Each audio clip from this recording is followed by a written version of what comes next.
Hi, this is Morgan at splendid.yoga, and you can listen to this one doing anything. You can listen to this one driving or cleaning your house or getting ready in the morning. This is going to be a brief reading from the Turkish poet Rumi. He was great.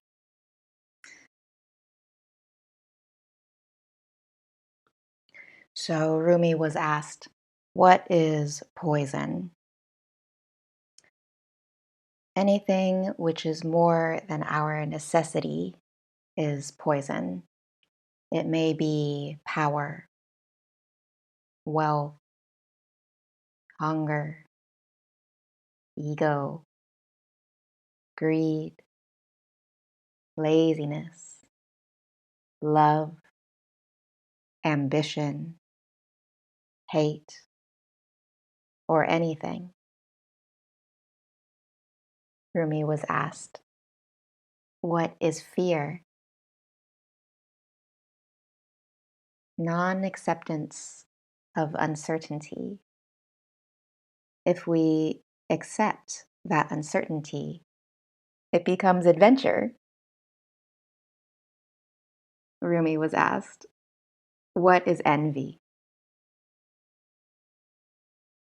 Non acceptance of good in others. If we accept that good, it becomes inspiration.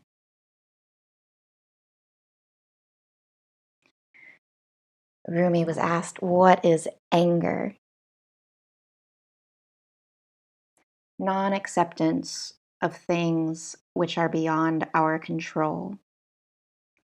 If we accept it, it becomes tolerance.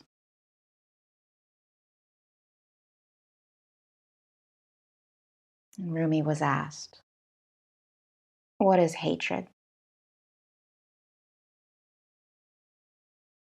Non acceptance of person as he is.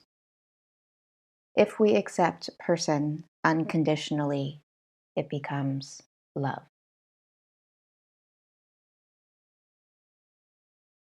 All right, that's what Rumi had to say about things. Poison is anything more than necessity, but necessity varies from person to person, from body to body, from soul to soul. What is necessary for one isn't always necessary for another. And that's what's so beautiful about that language is it leaves it so open.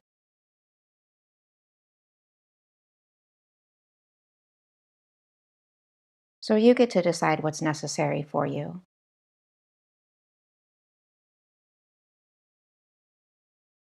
That you have to check in with yourself, with your soul, with your intuition, with your conscience to see if what you think is necessary is really what your ego thinks is necessary or what your ambition thinks is necessary. And you'll know it's a necessity because it helps more than yourself.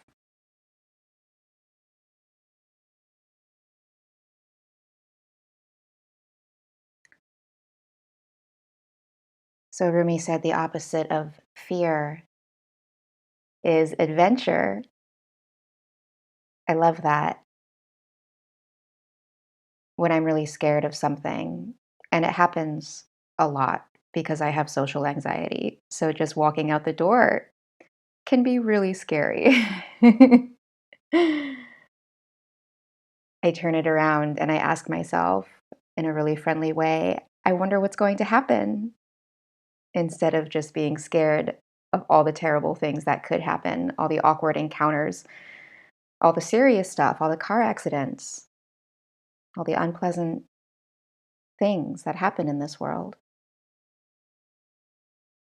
You can greet even those things with, "Oh, I wonder what will happen next." And then it's an adventure. It's way more fun.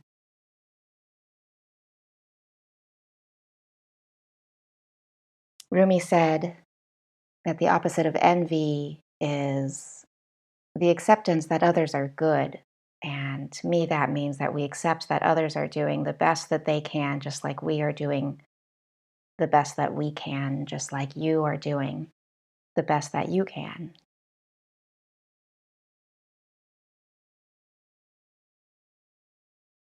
So if envy is the non acceptance of good in others, that's to say that they don't deserve what it is they have that you want. And that's just not true because we all have what we need. And you get to decide what you need. You don't get to decide what someone else gets to have or need. You can accept that they are good and they are getting exactly what they deserve. And you can use that as inspiration if you see something that you want. What do you have to do to make that happen for yourself? Because you can have it too. There's nothing in this world worth having that only one of us can have. All the things worth having, all of us can have.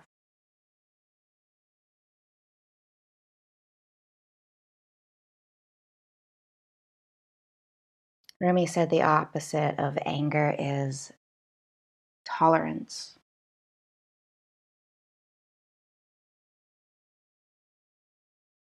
referring to things beyond our control, tolerating those things.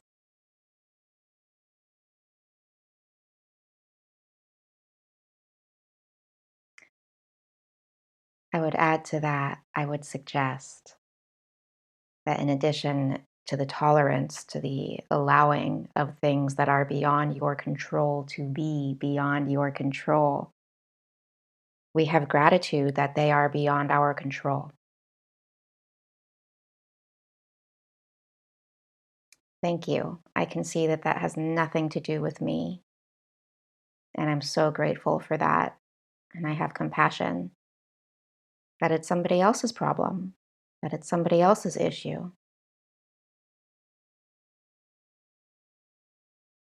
Is there something I can do to help? And that's true tolerance, is offering help.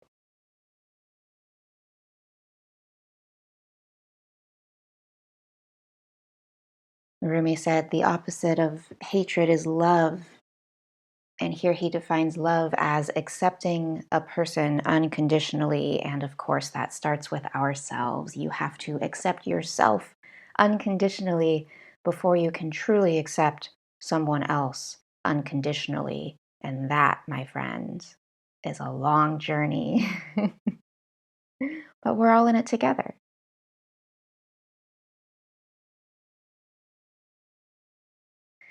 So, how do you accept someone unconditionally? How do you accept someone just as they are without wanting to change anything about them, but allowing them to change and to grow within their own time frame, within their own tolerance, within their own bites of inspiration, within their own adventure, within their own sense of necessity? How do you do that?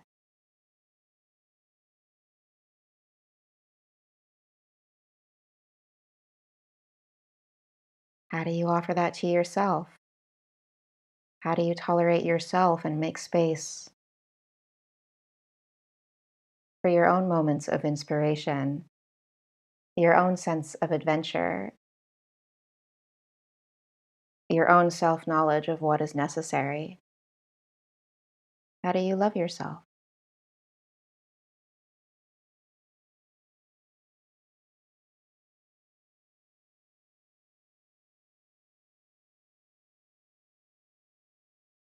There are a lot of ways to do that. In the yogic tradition, there are 8 ways. There's a whole path that you walk. We'll get into that in a different episode. But it's something to think about as you move through your day. Are you accepting yourself unconditionally? Are you constantly forgiving yourself for all those little things that you could have done differently if you'd had the knowledge that you had now? Are you constantly seeking to be more tolerant, to be more inspired, and to be an inspiration, to have a sense of adventure, to know that you have what you need,